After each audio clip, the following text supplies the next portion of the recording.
What's going on, guys? Welcome back to the Dre Area Sports Show. I'm joined by Aaron of 49ers First Takes. Aaron, what's going on, man?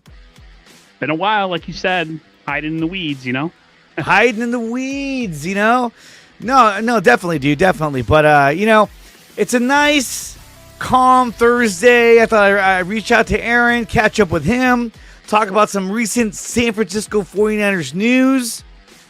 And away we go, guys. We're brought to you by SeatGeek. Use promo code DreAreaSports when making your first purchase over at SeatGeek.com and get $20 off your first purchase. If you want to go to the Niners game, you want to go to a Giants game, use SeatGeek.com and use promo code DreAreaSports, and you'll save up to $20 on your first purchase over at SeatGeek.com.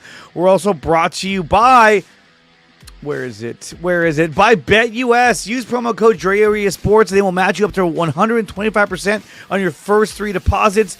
BetUS is where the game begins. And we're also brought to you by Power Brand Systems. Use promo code 300POWER to save up to $300 on your first purchase over at Power Brand Systems.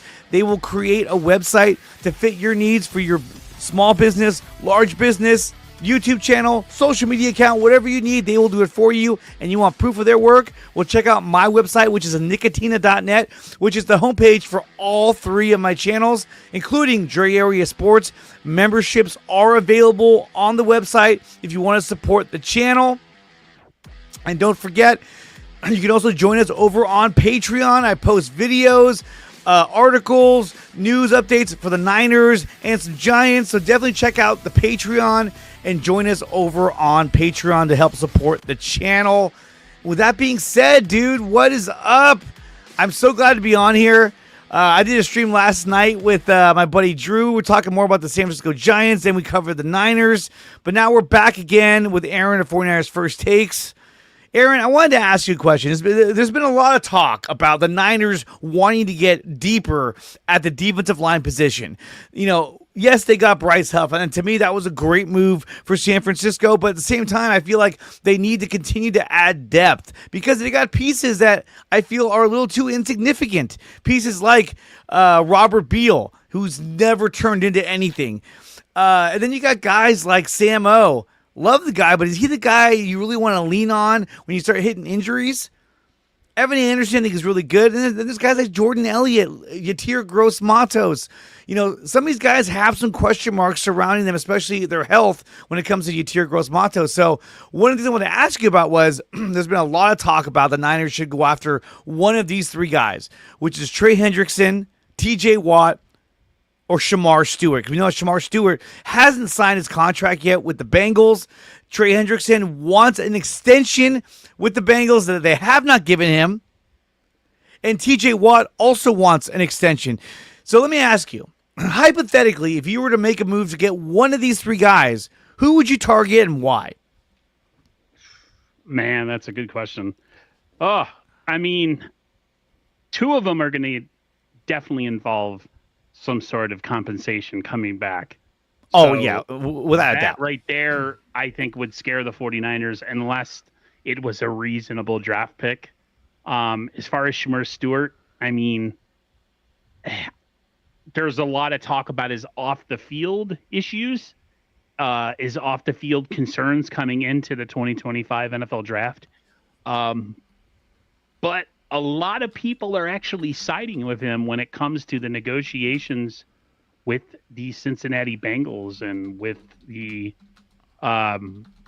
impasse that they seem to be at. A lot of second-round picks he was either first-round or second-round draft choice. Shamar Stewart, who's your first-round draft choice? He was a first-round. Okay. That would be the best option, but I just don't see it happening, Dre. They're going to figure out a way for him to be part of that team. And if not, I hate to say this, but there is that option of can he go and re-enlist in the NFL draft next season. We both know that the Bengals are a poverty franchise who doesn't like to pay. And I just didn't think that, they talk about things during the draft. And yeah, you think about it and like guys get drafted and it's like, a lot of times it doesn't turn into anything. But this whole situation with him and him not being signed and going home and him talking about stuff within the Bengals front office coming from a rookie, that's kind of a bad look. So shoot. I would think the most realistic of the three, I know people are going to probably shoot this down, but a guy like TJ Watt, he's a little bit of an injury-prone type guy. So I think the 49ers, in a make-believe bubble, could offer something compensation-wise to move a guy like TJ Watt. Hendrickson, too rich for the 49ers blood. The Niners would have to give up multiple first-round picks. At least I would think so, to get a guy of that caliber to come to the 49ers. So that would be something you can do in Madden if you like to turn off the if you like to turn off the salary cap. But I don't foresee it happening.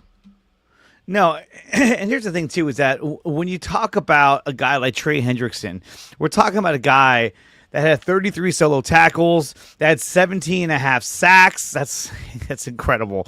On a defense that wasn't very good at all. But he's a stud. He had 2 forced fumbles. So this guy is a huge... He's 6'4", 265. He's only 30 years old. But again, this is a guy that he's already 30. Are you going to bring him in and sign him to a 5-year deal? I don't know if you would. The guy's not going to come here and sign a 1-year deal and hope for a big contract in the offseason. No, that's not going to happen. Is the guy talented? Absolutely.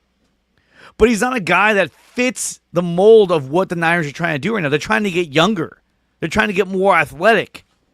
And I think that Trey Hendrickson, as much as I like him, I don't think he fits the mold of what they're looking for. Not to mention the contract he's going to want is going to be a huge fucking contract. He's not going to come here on some kind of, team discount. That's not going to happen. And then when you look at a guy like TJ Watt, you're looking at 40 tackles, 11 and a half sacks, and 6 forced fumbles compared to 2 from Trey Hendrickson. Again, this guy's only 30 years old, but again, he's going to want a lot of money.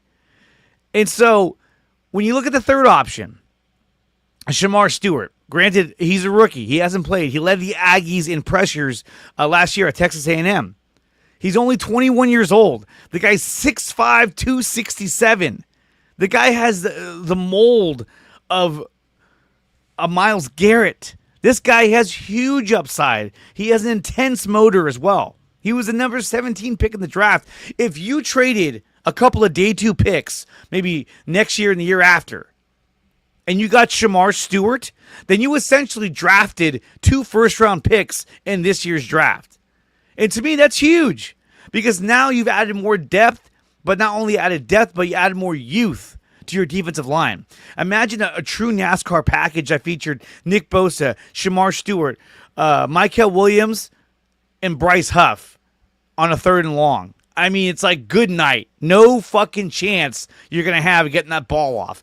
And so to me, if you get a guy like Shamar Stewart, this changes the whole dynamic of the Niners. I mean, think about how deep they would be at the defensive line position. And not only that, but we know last year how shallow they were, especially when they lost Javon Hargrave. You saw Evan Anderson out there like every day. You saw a lot of Jordan Elliott. Your Yetur Gross-Matos, he was hurt a lot. I think if you get a guy like Shamar Stewart, who's not only a defensive end, but can play on the inside as well, I think that allows you to shed some money. You can get rid of like a Yetur Gross-Matos, or you can shed some of these guys like Robert Beal, who hasn't done much, and allows you to bring in a guy like Shamar Stewart with huge upside, huge talent. He's got talent, versatility, a high motor. This would be a game changer for me if they were to get Shamar Stewart. Because we saw last year how bad they were defensively. Everybody just ran right through them like diarrhea. I mean, there was no way of stopping anyone's running attack last season, especially when we got midseason and on. There was no, I mean, it was like you and I could have rushed for 25 yards if we tried. And that's the problem. And so I think when you have an opportunity to do a move like this, I say you do it. Now, will they do it? Probably not. I don't know if they're looking to make a move to acquire a player and give up players at this point. I almost feel like they're in a mode where they're kind of happy with what they got, especially after getting Bryce Huff. I mean, personally, I would love more depth because I do think they are lacking in that department. I feel like the 49ers are still really thin on defensive line. The Drake Jackson draft pick and eventual release because of injury, boy, oh boy, did the Niners really biff that one and really miss on acquiring a guy who they thought could be, I wouldn't say the heir apparent, but the bookend to Nick Bosa. And neither him or Robert Beal have turned into much of anything. Robert Beal, to me, what is he? Is he even considered a depth piece? I mean, he's done absolutely nothing. I don't know if he is. I mean, he is if you run into injuries. Nice, but I mean, what kind of precedent would that set in the NFL to where a player got drafted, they couldn't come to an agreement, and then the team ends up trading him within the National Football League to another team?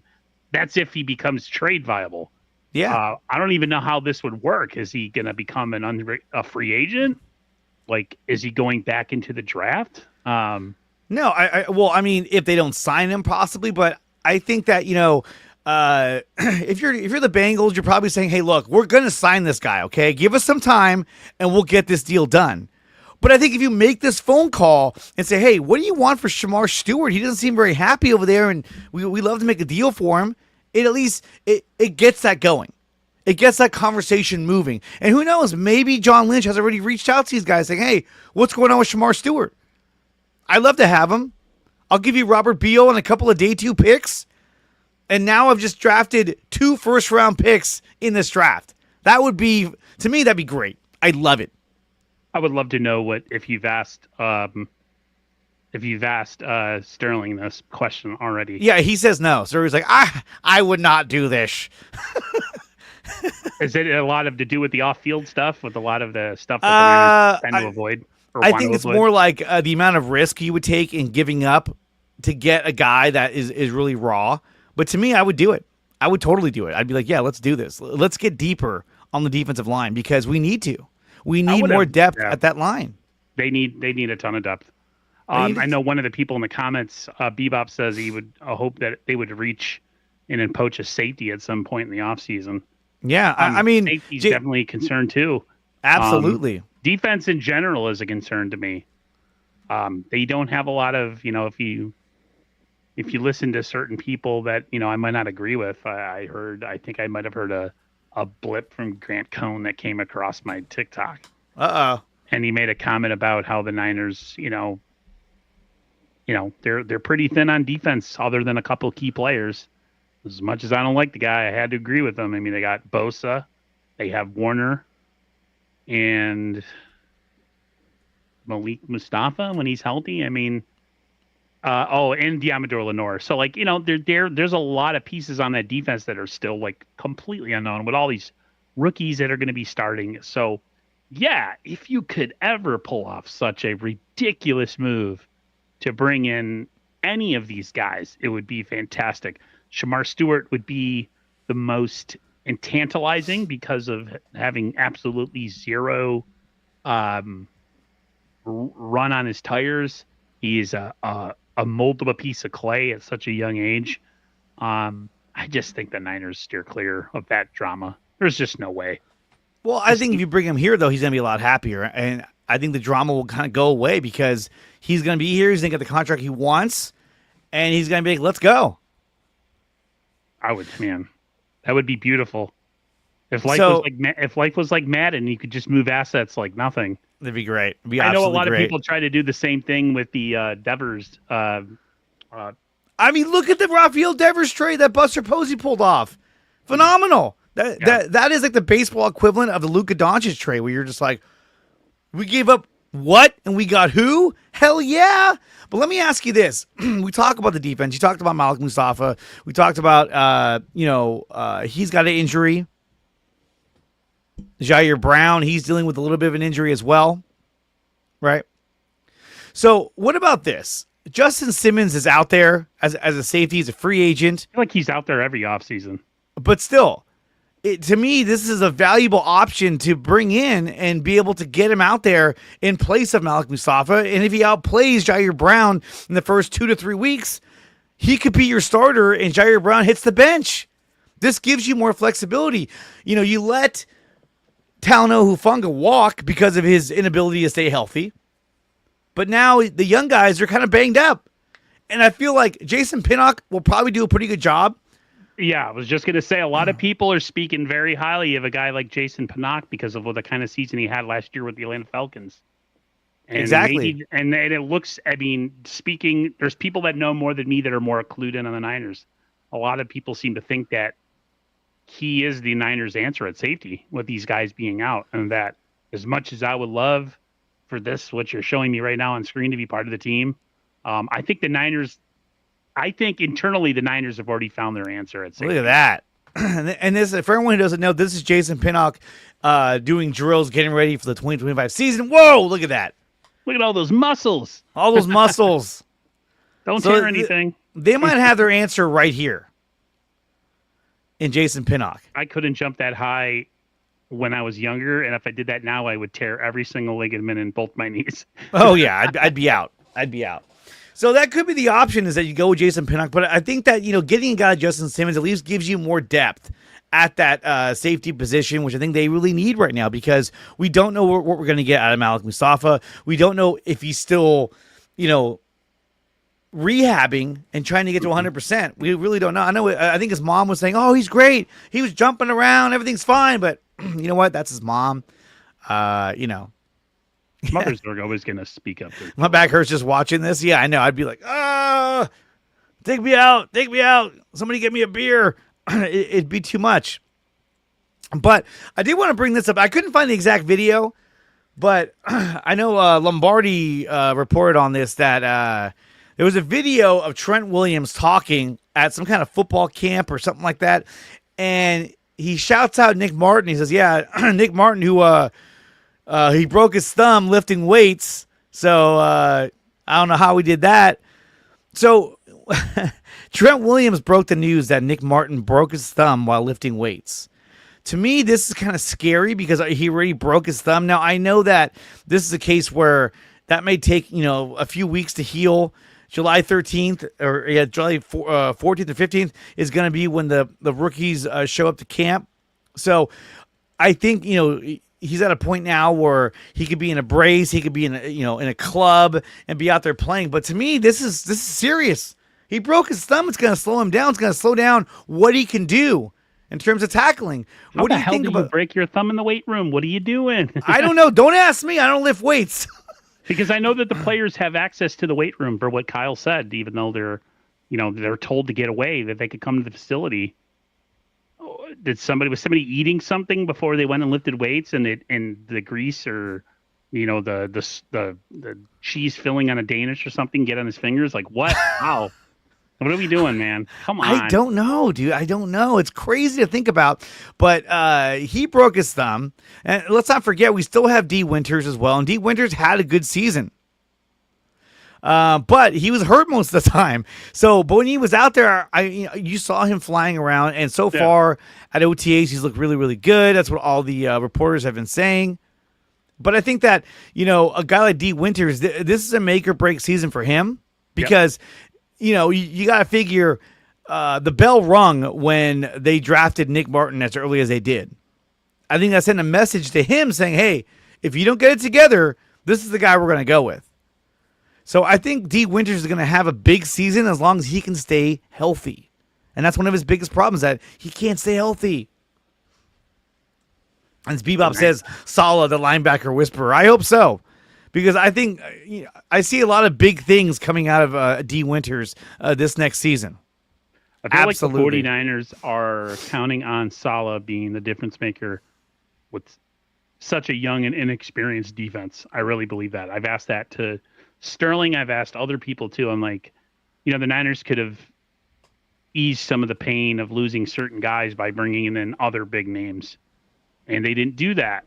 And I asked Sterling at one point, I said, does the addition or re-addition of Robert Saleh compensate for the loss of some of the veterans that we've had on this team. And he seems to agree that it is to some extent. Like, we're so confident what Saleh could do with this defense, even with these young guys, that the losses of, Teleno Hufanga and the losses of a guy like Dre Greenlaw don't hurt as much. They If you don't. had an inexperienced defensive coordinator like we had last year, then the Oh, worry goes through the roof. So Nick Sorensen. Oh my God, he was awful. Bring in Sauce Gardner. He cost a fortune too, but no, Nick Sorensen just sat there. I should say, stood there with his fucking sweatshirt and sunglasses and hat, and was just praying to get any kind of pass rush on the quarterback, and he got none. nothing. That was a disaster. I would have rather that they gave Brandon Staley that job. At least if he failed, you could say, well, at least they brought in a defensive coordinator. He just didn't work out. Nick Sorensen, you were like, why did we hire this guy? Like, I know he got promoted from being the DB coach, but this guy looked like he was way in over his head. Yeah. I didn't see anything that he did last season that gave me any hope or I didn't see any ingenuity. It just looked like the same shit every single time, and they were just getting ran over. It was ridiculous. Sorensen was living under the pier last time, right? He was, dude. It was fucking terrible. He was pretty greasy looking, bro. I'm not gonna lie. The man looked like he didn't take showers or brush his teeth. So I know he was like, "Hey, how's it going?" Yeah, I was like, "God, get this guy. Just get him out of here." hey, at least we have confidence that our special teams will be a lot better than it was last year. Yeah, Brant Boyer. I think Boyer. He's a little bit unhinged. The guy. I kind of like his mentality. I like that. I like that. And I think that the special teams will be a lot better because of Brant Boyer. I mean, we saw all the talent that Brant Boyer has helped to bring in, and they've completely revamped that entire special teams unit. I mean, the only guy they haven't officially gotten rid of is Jake Moody, but they've already brought in Greg Joseph to compete with him. And so I think putting pressure on Jake Moody is a good thing because it's like, hey, this is it. Make or break. You got to make your fucking kicks. I don't care what kicking style you use, you have to make your kicks. And if you don't make them, then I'm sorry. It's good night. See you later. Thanks for nothing. I have no interest in waiting till the regular season to having him miss a kick that we need to win a game. That means the difference in a playoff seed where we go on the road or the one that we stay home for. Like, people talk about it like, oh, well, it's going to run into the regular season and then maybe something will happen. No, I want him gone now. Yeah. I don't believe in voodoo, but like, I mean, if I have to create a voodoo doll that looks like Jake Moody to somehow curse him, I know that the last day in OTAs, they both, I think Moody kicked one day and missed one kick, made all the rest, and I feel like they said that Greg Joseph missed no kicks on his day in camp, one of his final days in camp. So, I think I asked Sterling this question. I asked my buddy Drew this question. Let me ask you, how many kicks do you think that he can afford to miss in the preseason before they decide to part ways with Jake Moody? 3. Yeah. 3 kicks is my max. If he misses more than 3 kicks he shouldn't miss any kicks in the preseason. He shouldn't. Are you kidding me? Unless it's a bad snap or the center gets rolled over. I mean, come on, dude. No pressure. A pterodactyl shows up and attacks them. No. You get T-Rex like nakes one side of the stadium out and everything falls over, and the kaiju from the Superman trailer comes out of nowhere and starts yeah. So, and that's the thing too, is that, look, I agree. I think 3 kicks. If he misses 2 kicks, we're going to light him up. Everyone on social media is going to light him up. If he misses 1 kick, he's going to get lit up. 3, he's got to go. Dude, they can't afford it this year.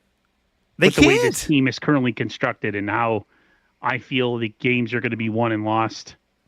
Every part of this team is going to be involved with wins or losses this year because they don't have some of the big names. So they're going to have to depend on their defense at times. They're going to have to depend on their offense to compensate in games where the defense doesn't look as good because they're young. And so special teams becomes that much more important as well, too. I mean, how many kicks can you miss in the regular season? I don't know, 1? And he's How many kicks did he miss against Tampa Bay? Didn't he miss 4 or 3? It was ridiculous. How he's still the kicker, and they're like, oh, he had an injury. We believe in him.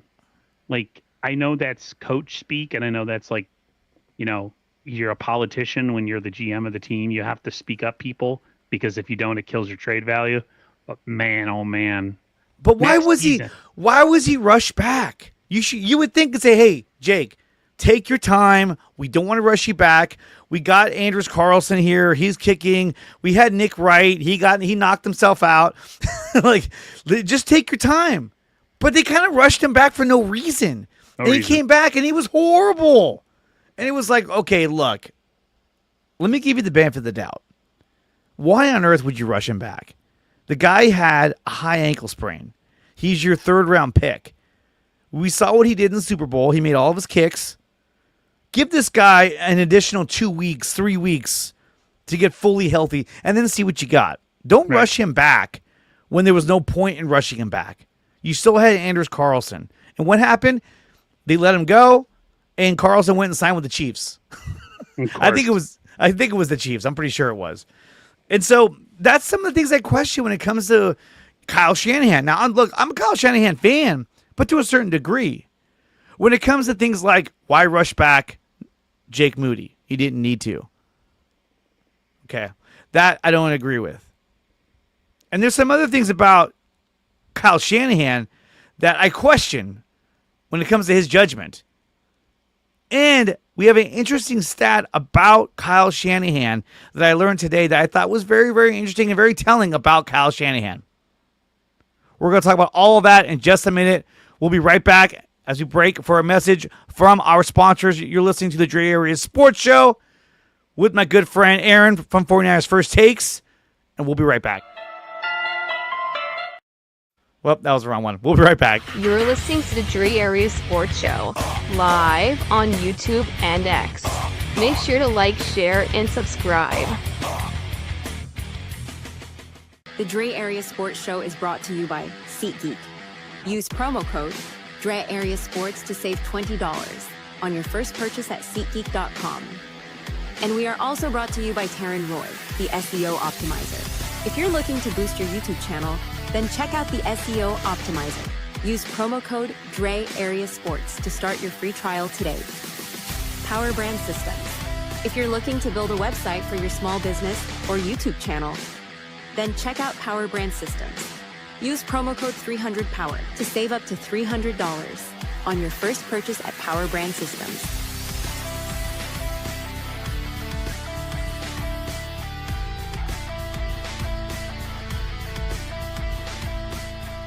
So we talked about an interesting stat about Kyle Shanahan, and here it is right here. Where is it? Oh, that's why. Yeah. There it is. Kyle Shanahan has never been Coach of the Year.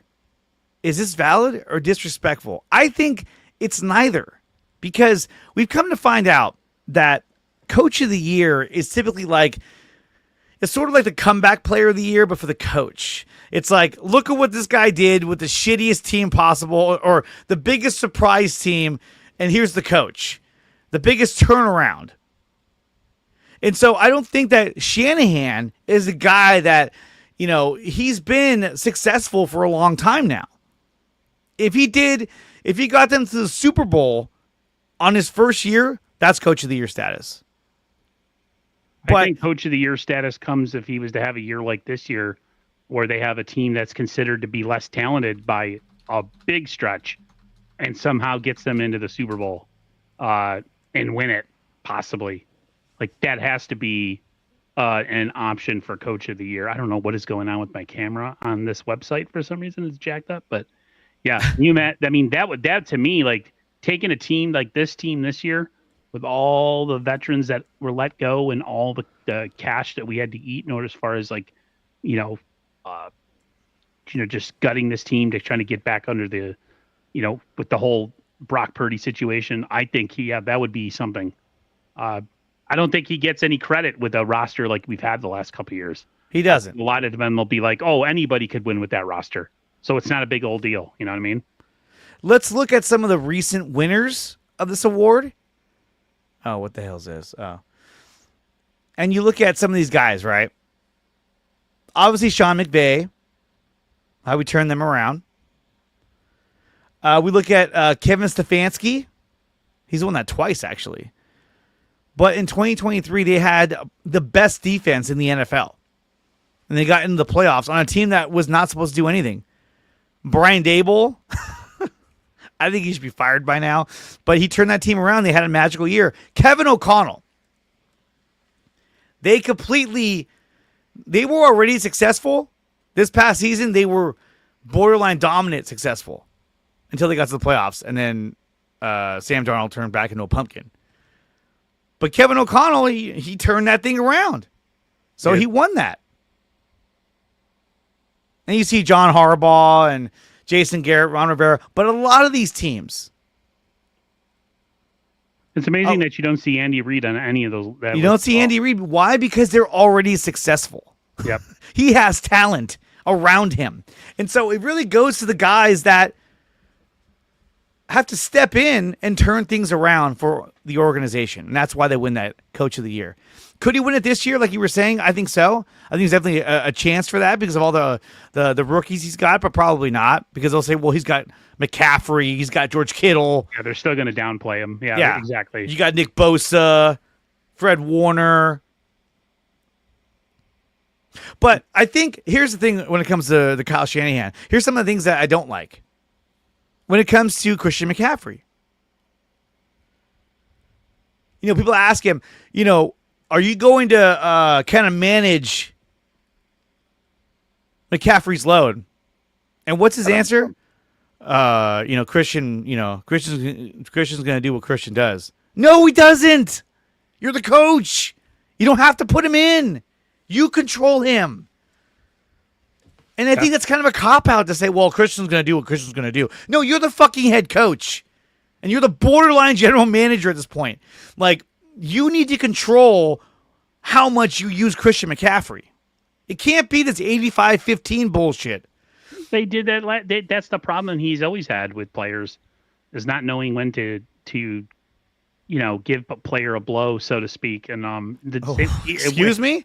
But Deebo Samuel is a good example of that. He burned him into the ground. He's no longer what he used to be. And then, Bobby Turner kind of comes from the same line of thinking as he does, where you ask Bobby Turner the same question. It's just like, why take somebody out? If they're successful, let's keep them going. And I don't believe in that mindset. I believe you have multiple running backs for a reason. And I believe that cutting away 5 to 8 carries or touches is pretty good for a guy like Christian McCaffrey. Christian McCaffrey doesn't want to come out of games too. So he doesn't. He's not one of those guys that likes to, Debo used to love to sub himself out all the time because he was so out of shape and fat. And he was always tapping on his helmet for a lot of games. You never see that with McCaffrey, which is a detriment because I think McCaffrey just got worn down in 2023. I mean, they used the piss out of him. And they used him a lot on the stretch to the playoffs where we lost in Philly. I feel they overused him that year too. So, yeah, you're right. It is. Kyle's stubborn, and I feel like in order for Kyle to ever get over the top, like Andy Reid, like a lot of these coaches that are close to just haven't won it, there has to be some wholesale changes to how he does things. And one of those things is not overusing players and giving players a breather. And using your depth the way that it's designed instead of saying, well, we are being successful. Why take them out of the game and ruin a good thing? Well, I don't know, because you want him to be around in February, but it's like, dude, you traded up and you got Isaac Guerrero, who showed some incredible athletic ability last year, especially later in the year. You drafted in the 5th round Jordan James out of Oregon. You have to utilize these guys. Please use them, please. But you have a very young running back room. You got Christian McCaffrey. You got Jordan James, who's a rookie. You got Guerrero, who's a second-year player. And then you got Patrick Taylor, who's like, yo, I'm here because I'm experienced. I don't find Patrick Taylor to be anything. I'm not buying No, I don't either. And so that's why it's like, look, I get it. Christian McCaffrey he means a lot to this team. He means a ton to this team. And we're going to talk about that in just a few minutes. But at the same time, it's kind of like, look, dude, you have to manage his workload. You cannot do what you did to him in 2023.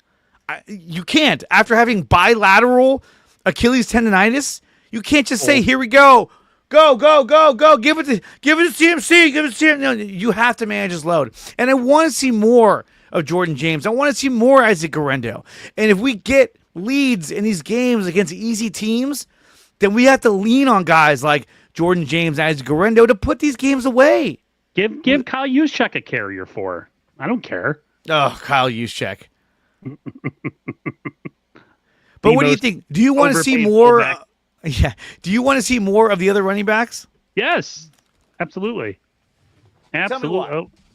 Why? Because it elongates the 49ers depth and it gives guys like him a breather. So in February, when we need him to be that all or nothing back that we had him in 2023 and down the stretch, you got to have him be fresh. Yeah. I don't understand the mentality of using one player and sacrificing the rest of your depth. And every year they always have this issue where they blow through all the running backs. They do. So, and you know what? Mike Shanahan was also guilty of that. Yeah. Shanahan would just run through his running backs. But he always found new ones. He found Reuben Drones, who had one good year. Obviously, Terrell Davis. His career was pretty short, but still, he found him. You think about that. Like, Terrell Davis had probably one of the best 5-year runs in the National Football League. Oh, incredible! A running back has ever gotten. But he was a unfortunate sacrifice of the Shanahan and Bobby Turner way of doing things, which is if a guy's successful, keep running him. He's injured? So what? That's okay. Just run it off. And then you have all these like fresh young backs that could come in. Like Isaac Guerrero, I would love to see his maturation from last year into this year. Mm-hmm. I don't know if we're going to, Dre. I just don't know. Kyle, I love Kyle and John. I love what they've built, and I love what they've continued to try to bring in and make a team that's worth, has a chance to compete every single year. And I'm all good for that. I'm kudos to the both of them. But Kyle has these things that are preventing him from being that other level of head coach. Yeah. And one of those things has to do with the fact that he doesn't know how to manage his depth and give guys breathers through the course of the season. He takes advantage of people, and he doesn't know how to. I just don't understand. Like you're up, like you said, you're up in a game. You're up, 12 points in the fourth quarter. Why the hell is Christian McCaffrey still out there? He should be iced up on the bench, ready to go home. If it's like the Super Bowl or the playoffs, I get it. Yes. But in a regular season game going against a weaker opponent, you got to give this guy more rest. You have to gradually build up his usage as the season goes on. When you look at Terrell, I just almost said Terrell Owens. When you look at Terrell Davis, from 95 until 98, he played 14, 16, 15, and 16 games a season. His last season in 98, where he played 16 games, he rushed for just over 2,000 yards. And then in 99, 2000, 2001, he played in 4 games, 5 games, 8 games. Career was over.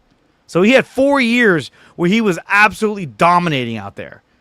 A 2,000-yard season where he had 21 touchdowns. But he ran him into the ground. And so that's one thing I want Kyle Shanahan to keep in mind this season. And I hope he does. Because we tend to see the tendencies of Kyle Shanahan. They always come out in big games. Well, always. And then he gets impatient, too. He'll start forcing the ball. He'll start throwing the ball. And you're like, you can see it happening in front of you. You're like, dude, don't do this. I know what you're doing right now. Don't do this. But he does it anyway. And so it makes me concerned that does this guy have enough self-control? He's a great offensive mind. He does a lot of things really, really good. But he has these tendencies that tend to haunt him every single season. And it worries me. It really does. It really does. So we talk about CMC, and we talk about how we want Kyle to manage his workload.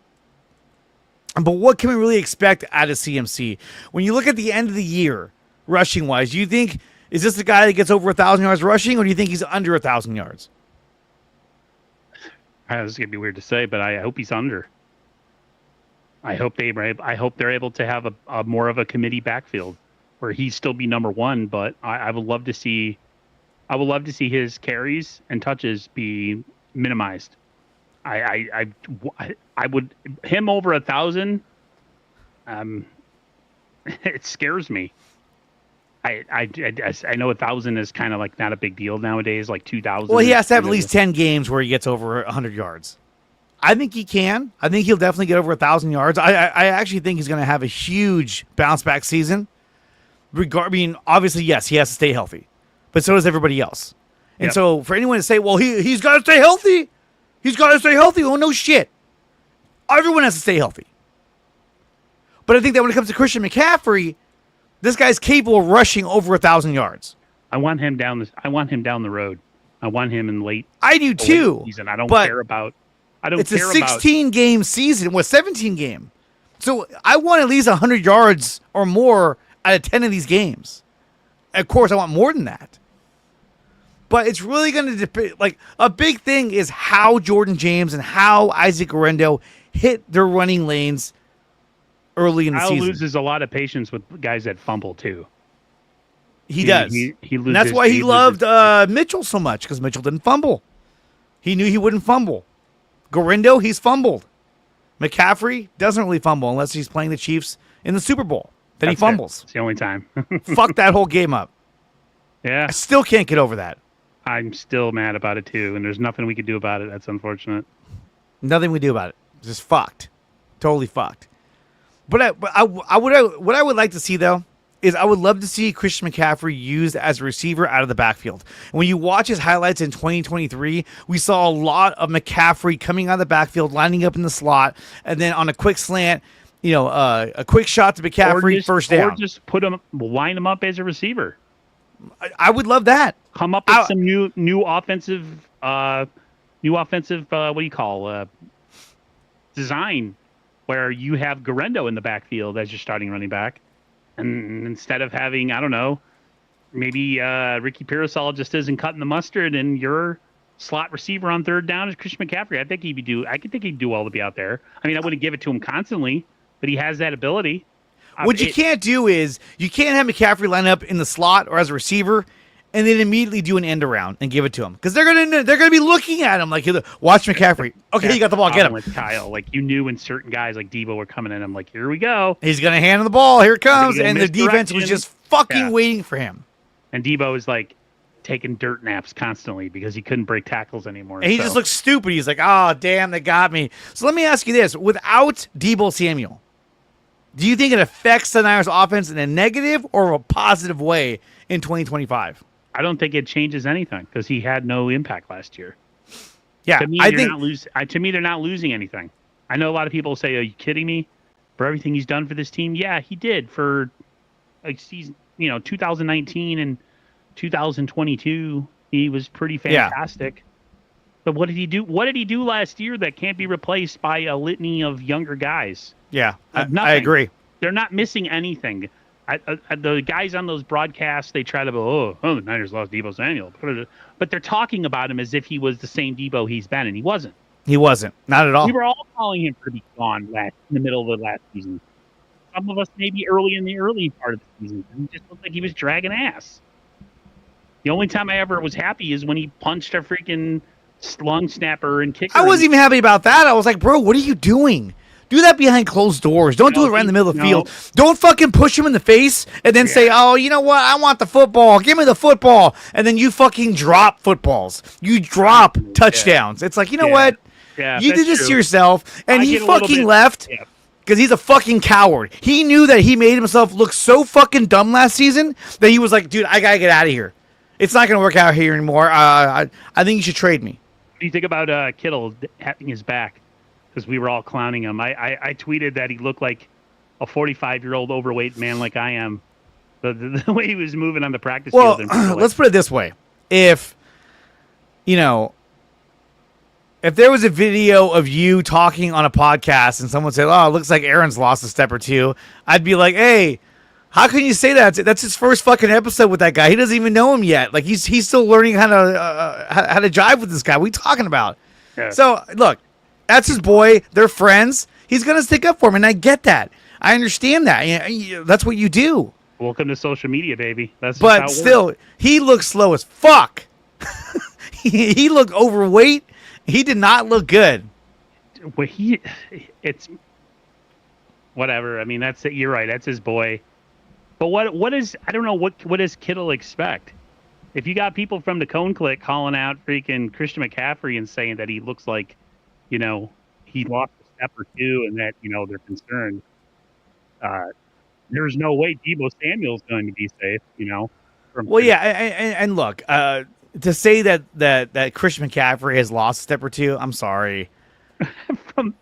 I said this when I was on with Sterling. Look, I don't have a problem with those guys. They're gonna do what they're gonna do. They're playing the game. I get it, but the fact of the matter is this: Grant was there, and he probably said to himself, "What could I post that would get people so fired up?" Oh, I know. He looks slow, and then he didn't just post that, but he played the narrative. If people questioned him on it, he reiterated. Exactly. It wasn't something he was. And look, what did Jesse say? He said the same exact thing, and he says, the clips I've seen of CMC don't look very good. He's lost a step or two. The clips you were getting were from Grant, who was probably telling you, "Hey, look, he looks slow." Look, like I said, I don't have a problem with those guys. They're doing their thing.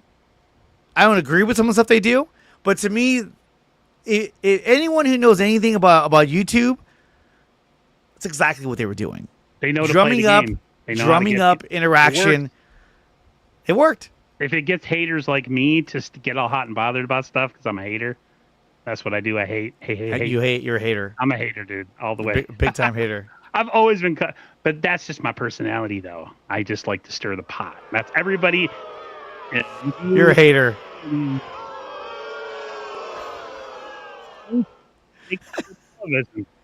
Or Twitter or whatever. No, but it works, and that was a good way to get the offseason rolling.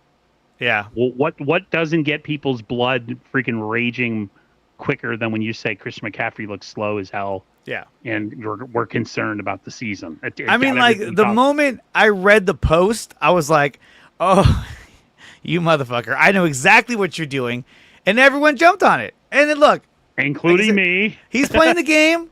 He's playing the game, and that's just the way certain guys roll. It's not how I roll, but hey, it is what it is. But do I think he looks slow? No, I don't. No, I don't think he looks slow at all. In fact, I wasn't there, though. And, I talked to Sterling just like you do, and Sterling said he looked pretty good. Yeah. You're never going to see anything full speed. Never. I guess if you want to use the same logic with Deebo, you could say it, but Deebo just looks slow. I can't explain it. Even his jogging half speed is, slow. I know. If that makes any sense. He's just a big body guy who just looks like he's overweight. I don't get it, man. I told my brother he was a more muscled up Percy Harvin, and the league caught up with him. That's exactly he's not very tall. He's only 6'1".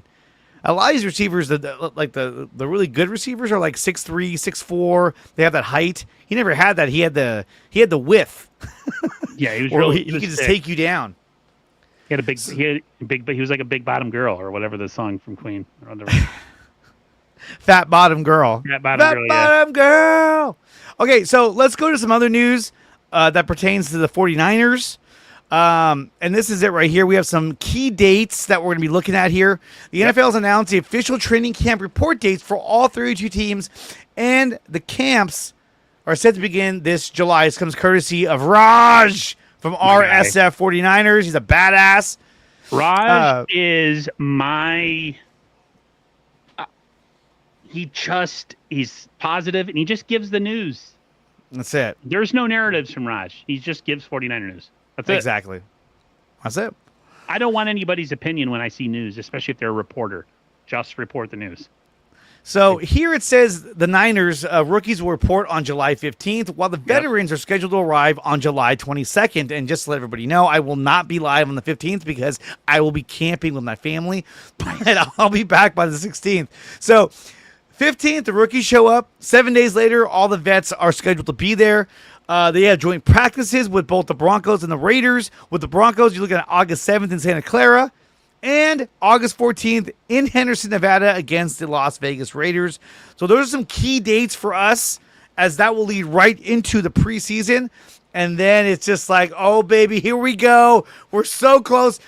Dude, we are 80 days away from the start of the regular season. Can you fucking Jeez, believe don't that? Tell me that. We're Jerry Rice think about- days away. I don't want to think about cold weather again, brother. I don't either. But still. Let me go enjoy. You know, some of the warm weather and sitting on my back deck and stuff. Because the weather has been messing around and over here, and my knee and the rest of my body has been hurting. Really? I would think heat and humidity would help your knee and your back and everything. It was really rainy the last couple days, so like the fluctuation of the humidity. That's brutal. Yeah. I like it when it's nice and warm. I'm like the cats. Now cats are. Yeah.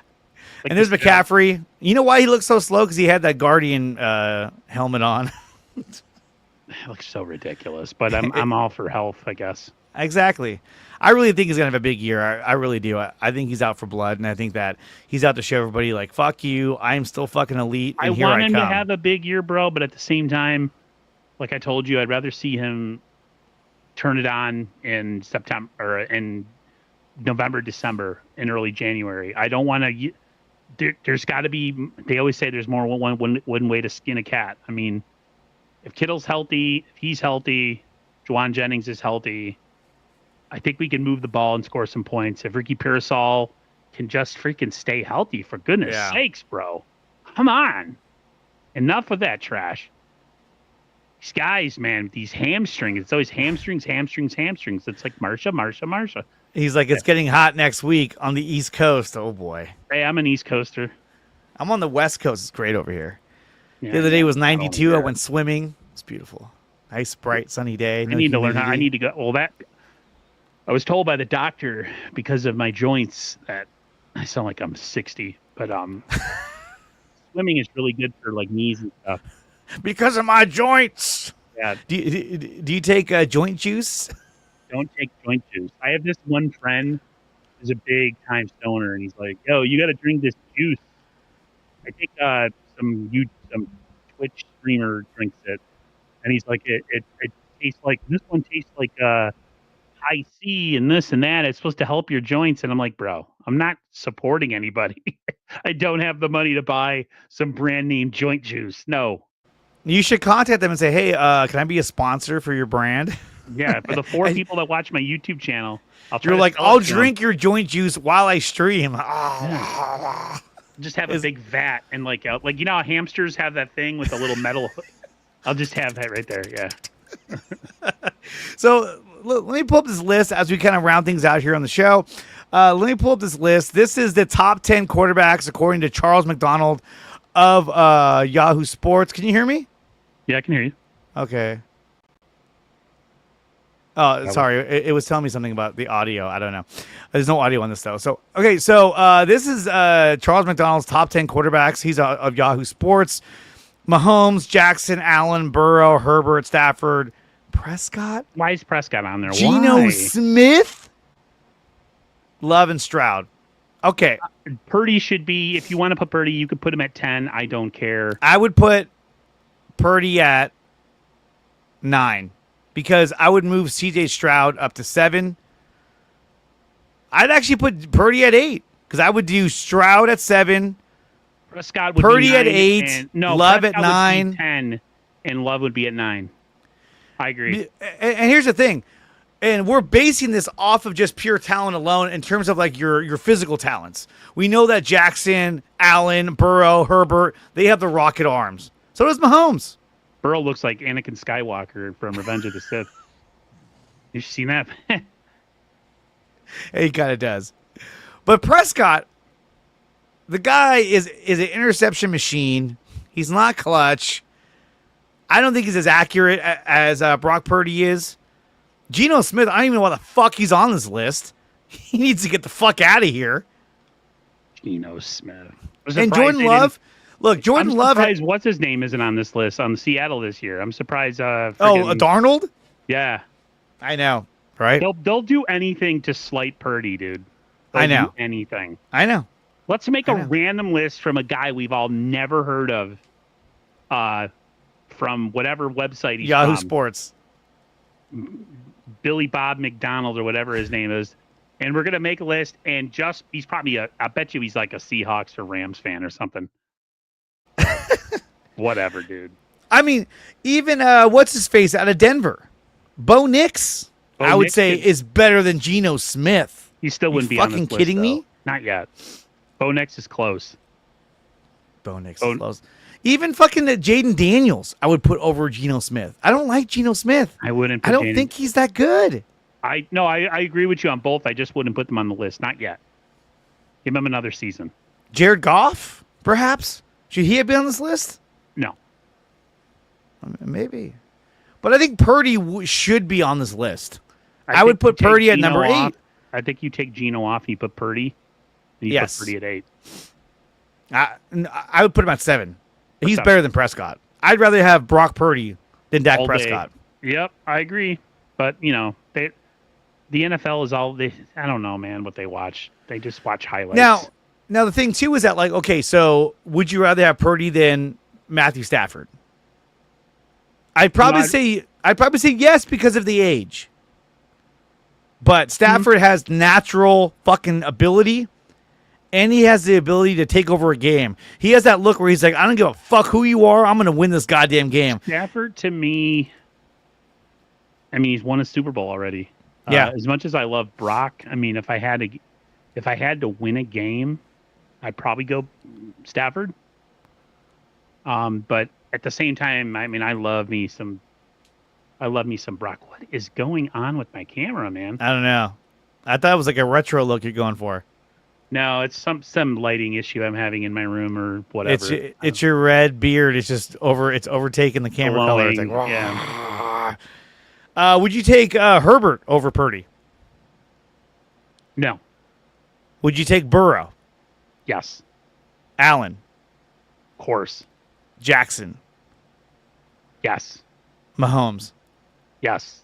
Fuck Mahomes. Those are all the top of the. They're all the top of the top, man. Like top of the top. Guys, the only guy you could really debate on it may be Herbert, but he's fucking amazing. He was good at Oregon. He's good in San Diego. He just had a bunch of shitty teams. Now that he's got Harbaugh for another year, I think he's going to really develop Justin Herbert into a much better quarterback. We'll see. Stafford's got a couple years left at most, and he's done. A lot of 49er fans are like, oh, he's going to get hurt this year. You watch. I'm like, what, are we going to hurt him? Like, how is that going to happen? Yeah, we're going to give him the old Tanya Harding. Right before the game, he's like in the tunnel, like, my knee. Why? Why does this have to happen?